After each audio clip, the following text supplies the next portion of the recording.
My name is Jamie. I'm sitting on my balcony, under the soft glow of a single candle, wrapped in a blanket I made myself. It's my 36th birthday, and for the first time in my life, I'm truly at peace. A few days ago, 2 police officers showed up at my door. I opened it in my pajamas, holding a cup of tea. They told me my family had reported me missing, claiming they were worried about my safety. I just looked at them and said, I'm not missing. I just stopped answering people who hurt me. It all started with my 35th birthday party. I'm from a well-to-do family. My parents, Mr. and Mrs. Thompson, are quite well known in the local community. My sister, Lily, is the apple of their eye. I planned a simple backyard party for myself. I strung up some lights, made homemade food, and spent hours curating a Spotify playlist. I even baked my favorite chocolate cake with raspberry buttercream. I sent out invitations 3 weeks in advance. Mom said she'd check her schedule, and Lily left my message on read. Dad didn't reply at all. But I thought they'd come. I'd always been the one to remember their birthdays, send flowers, book restaurants, and write heartfelt cards. As the night went on, the candles melted, the guacamole turned gray, and by 9 p.m. I turned off the music and packed everything away. Not a single person showed up. No texts, no calls, no apologies. 5 days later, I got a group text from Mom.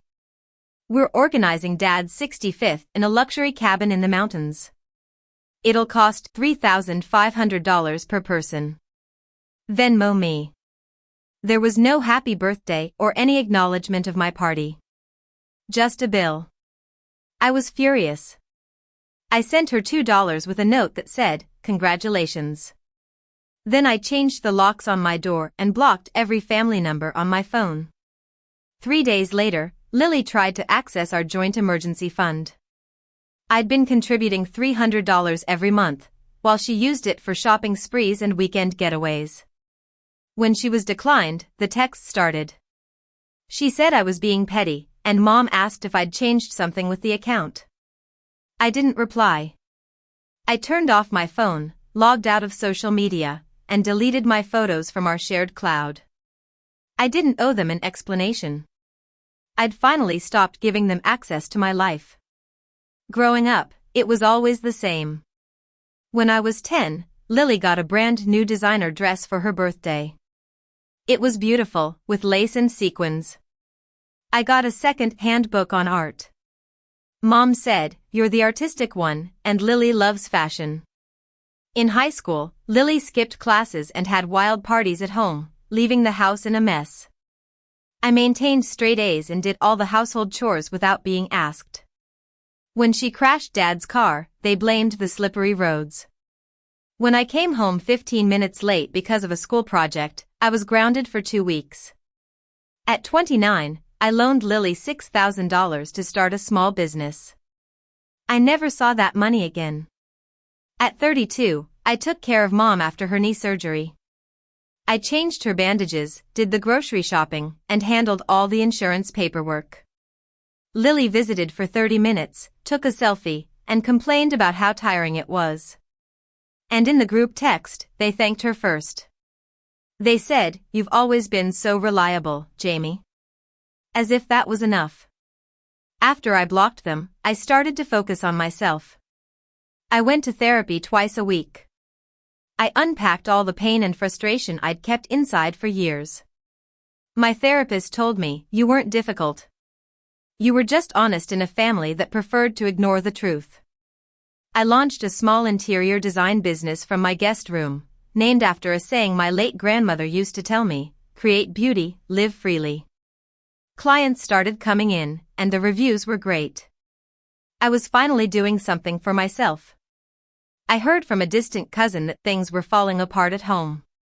Lily tried to book the luxury cabin without consulting anyone, assuming I'd pay my share. When I didn't, they had to downgrade to a cheaper place.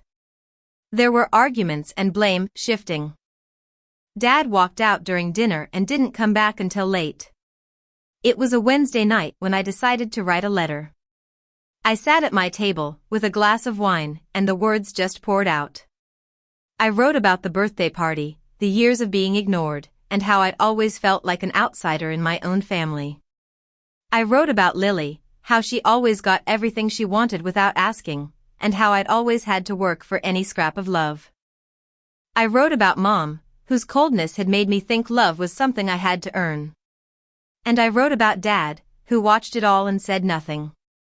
I told them I forgave them, not for their sake, but for mine. I folded the letter and burned it in the backyard fire pit. As I watched the pages turn to ash, I felt a sense of release. On the morning of my 36th birthday, I woke up to the smell of cinnamon and coffee. My best friend Amia was in the kitchen making French toast, humming an old Aretha Franklin song. There were daisies in a vase on the table.